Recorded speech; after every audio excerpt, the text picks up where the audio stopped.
It's just 10 o'clock. Act like nothing was gonna happen. Come on, I'll do the driving. It's a cinch.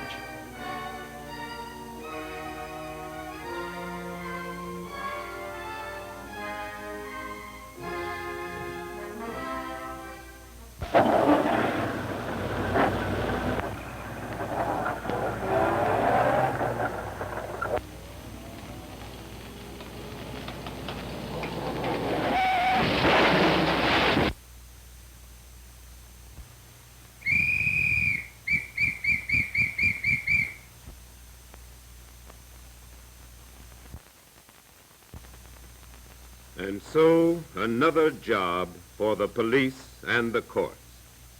Johnny Marvin is now in the hands of the law. This is the first time he's been caught, but his delinquent tendencies began long before in the conflicts of an unhappy home and in the hangout of the gang which was his refuge. Now, what will become of this boy? What road lies ahead for this sullen, misguided 15-year-old?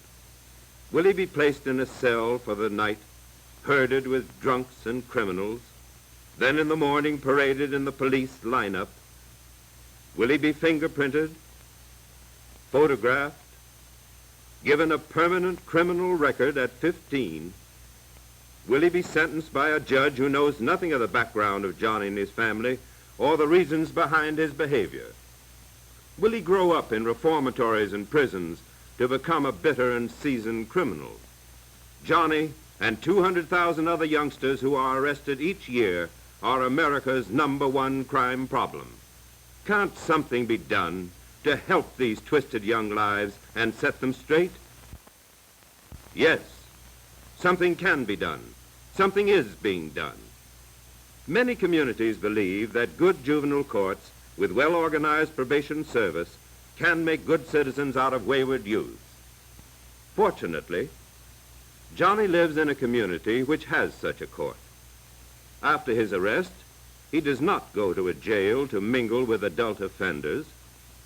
Instead, he is taken to a detention home, which the community maintains especially for children.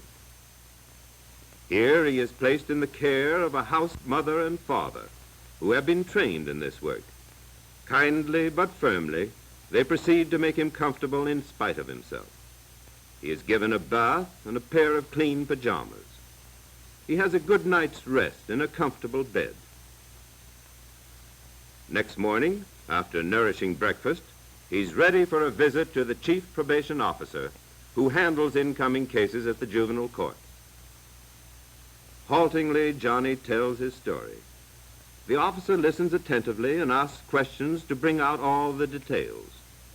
Then he sends him back to the detention home for a few days and assigns a probation officer to investigate his background. Why does Johnny behave as he does? It is Probation Officer Benton's job to find out. First, he makes a trip to Johnny's neighborhood, a visit to Johnny's world of squalid homes, dirt, and confusion. Here in the rear of a house typical of the neighborhood is where the Marvins live. Benton finds Mrs. Marvin and has a long talk with her. He learns that Johnny's father is dead, that she earns a little each week as a cleaning woman, and finds the task of raising her family too much for her. The boy was fond of his father, but he rebels against his tired, nagging mother, who finds it impossible to control him. He stays out late, prefers the gang to home. Benton investigates the gang because he's concerned about these boys, too. But he finds them suspicious and distrustful, unwilling to tell him anything about Johnny. He also has a talk with Johnny's teacher. He learns that though bright and popular with his classmates, the boy has a long record of truancy and poor schoolwork. Meanwhile, Johnny is sent to the clinic where he is given a thorough physical examination. Psychological tests reveal Johnny's special aptitudes, as well as some of the probable reasons for his school failures. The probation officer's efforts to persuade Johnny himself to talk meet with some degree of success. He readily admits all the facts of his offense, but he's still distrustful of any efforts to help him. Then Johnny goes before the judge. In a good juvenile court, this is not a trial, but a quiet hearing conducted in a small room. Only Johnny, his mother, and the probation officer are present. The judge has studied the reports of the probation officer, the doctor, and the psychologist. And after talking with Johnny, Mrs. Marvin, and Mr. Benton, he reaches a decision. Well, Johnny, you're in a pretty serious situation. This isn't the first time you've stolen things. I can send you to the industrial school till you're 21. You know that, don't you? But I don't want to do that. But we believe, your mother and Mr. Benton and I, that you can make good without being sent away. So, I'm going to put you on probation. Mr. Benton will be your friend and supervisor. Now, we're going to help you all we can. But it's really your job. Will you try? Good. Mr. Benton, I want to know from time to time how Johnny gets along. In the hands of a probation officer, a trained caseworker to whom the problems are a challenge. The first step in planning for the boy's future is to become acquainted with him, to find out about his interests, his ambitions, his feelings about himself. At the same time, he begins to win the boy's respect and friendship. He must find a way to change Johnny's attitudes, to make him want to do the things which will bring him greater satisfaction as found in misbehaving. Benton has a talk with Johnny's mother, helps her to understand the needs of a boy. He asks the welfare agency to give financial help and assist Mrs. Marvin in making the home more attractive for her children. As the months pass, Benton sees Johnny frequently, sometimes at the community swimming pool. Johnny loves to swim. In the winter, Mr. Benton persuades him to go out for the school basketball team. And he is successful in getting him to go to church again.